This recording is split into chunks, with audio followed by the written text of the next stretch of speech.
All right, so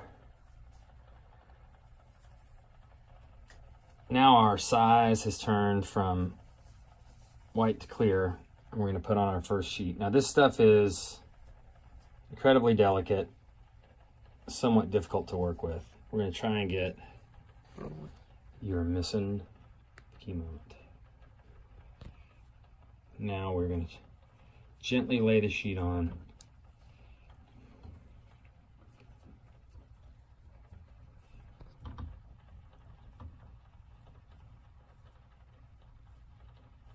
Roll it into place.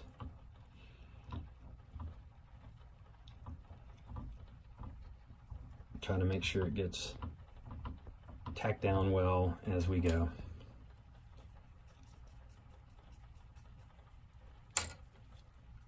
Use a brush, use the foam applicator, you can use your fingers, but we're going to go around the blank about twice. And once we've come all the way around, it's going to cease to stick and it's going to start tearing up. And so once it is stuck, as well as it will stick, I'm going to tear away the extra and go again. I control the airflow in this shop. There's no air conditioning, but you can see just from my breathing, this stuff is wanting to fly away. It is very air light and very flighty. And it's a mess while you're doing it, but what you're trying to make sure is you get good, even coverage everywhere. And you just keep reusing the sheet, keep reusing pieces till you get everything covered. Now, we've gotten 90% of it done, and it sort of looks sloppy. Now we're going to start pulling excess pieces off. But first I'm going to take this extra amount that I'm not going to need, and I'm going to gently put it back in the book as flat as I can get it so I can use it next time. That which is already stuck to my hand or on the rod, we're not going to worry about. You see pieces of it starting to fly away a little bit. That's okay, it's going to happen. I'm just going to basically try to remove any excess pieces. Now I've managed to get a little size on my fingers, so using my fingers to burnish it, no longer a particularly good idea. So now I'm going to rely on the foam applicator or the application brush. You can see it's flying around everywhere and making a hot mess, but that's okay. What we're doing is pulling off the excess. If I can brush it off, that means it's not stuck to any size, it's not adhered to the surface, and that's okay. If you get places that look wrinkly or sort of uneven, it seems like finger is the best thing to kind of roll your finger on it.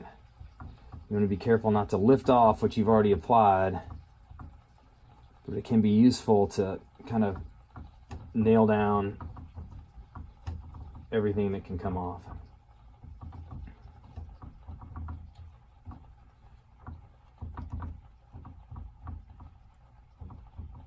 All right. And that's generally what it looks like when we're done. Now, what we're going to do now is really inspect it closely. And anywhere we see any small tears, small holes, places we didn't get gold leaf, they're going to look black. The adhesive size is still there, and it's still good. So we're just going to take an extra piece we've got and put it right on top of it. Looks like we mostly did a pretty good job here, so I'm going to start brushing a bit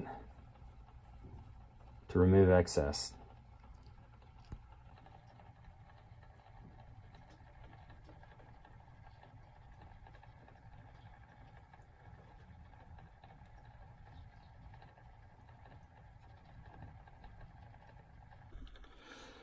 All right, so now that we've basically got You can see just I'm not breathing that hard. That's just gently exhaling is moving that gold leaf. So now what we're gonna do is do a little cleanup. And I'm gonna clean up in 2 stages. One is I've got a little miniature shop vac, and I'm gonna get up all this airborne or soon to be airborne excess flake that came off. And then I'm also going to use the brush to see if I can get this to do this. Anything, there's lots of little extra flakes that'll come flying off. I don't know if you can see this. Anything that's not adhered firmly will come off, and that's okay. Let's just go ahead and get it off before we try to put on CP and finish.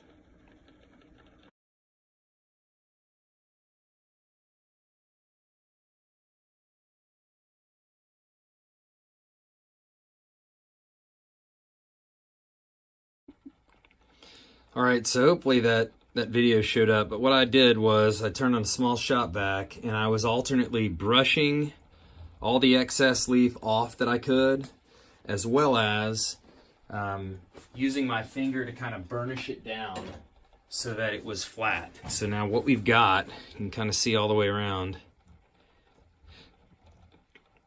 is just a smooth, even coated Dragonscale, gold leaf covering the Dragonscale all over. Now, just like we want to be very careful looking for alignment when we're doing our layout threads, now's when you really want to be looking for tears or holes or missing places. And I actually, shockingly, don't see any. Normally there are some. They'll look like little black cracks, little black holes. And what you want to do is take some of those spare pieces of leftover gold leaf and place them back on those holes. And the size is very sticky. It's very tacky. It's normally gonna just immediately attach, you know, to that spot where it's missing. But in the event that it doesn't, you can add a small amount of size. Again, you don't want puddles or pools, just a light coating of size over any spots where it's the base, the black is showing through, or the threads are not covered. You can add it, add some more size. Again, let it dry from white to clear, and then go back and apply your gold leaf there. But generally, this is what we're looking for. And so from here, what we're gonna do is apply a coat of color preserver and let that dry, and then we will put finish and do tie-offs. All right, so now we're going to apply some color preserver so as to not contaminate our container of color preserver. We've taken a little and poured it into a mix cup here. I've got a little flex coat 1/4 inch finish brush, and I'm going to put it on under power. I'm going to go ahead and put a CP over the base wraps on both ends. I don't know that that's necessary, but I'm going to go ahead and do it while we're at it. So.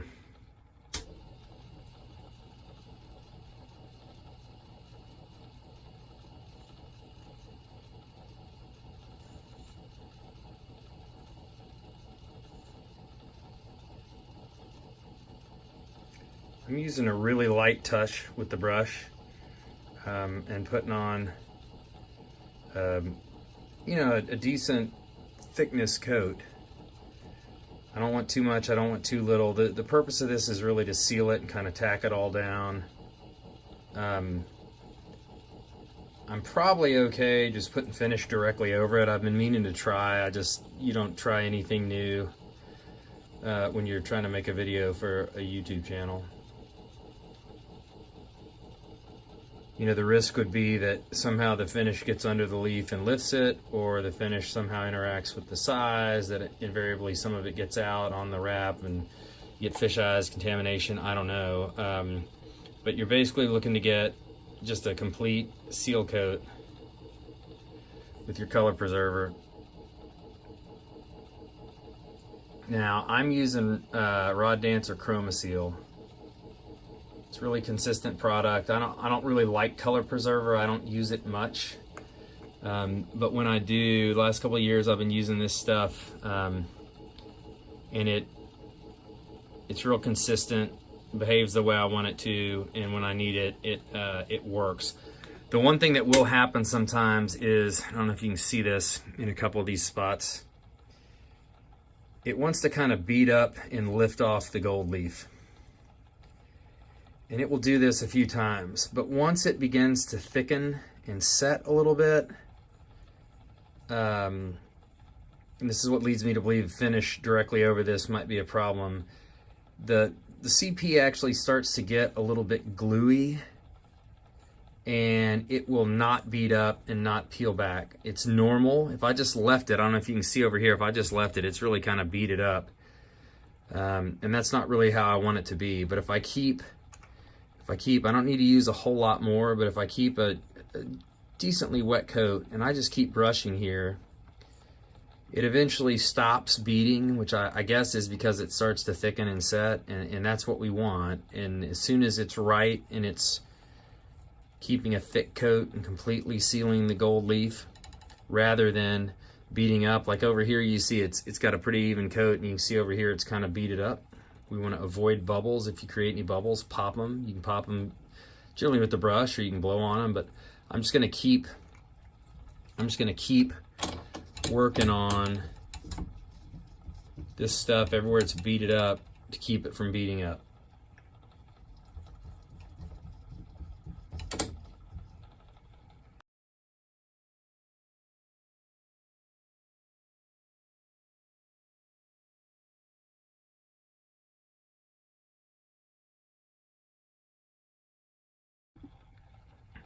Right, as you can see, it has ceased beating up, right? It is, it's staying in a flat coat with even coverage everywhere, and that's what we're looking for. So now, just like you normally would after you apply CP, I mean, I guess follow the instructions of whatever your CP says, but based on this stuff, I'm gonna rotate it until it's dry, and then we'll look at how we want to finish off the wrap.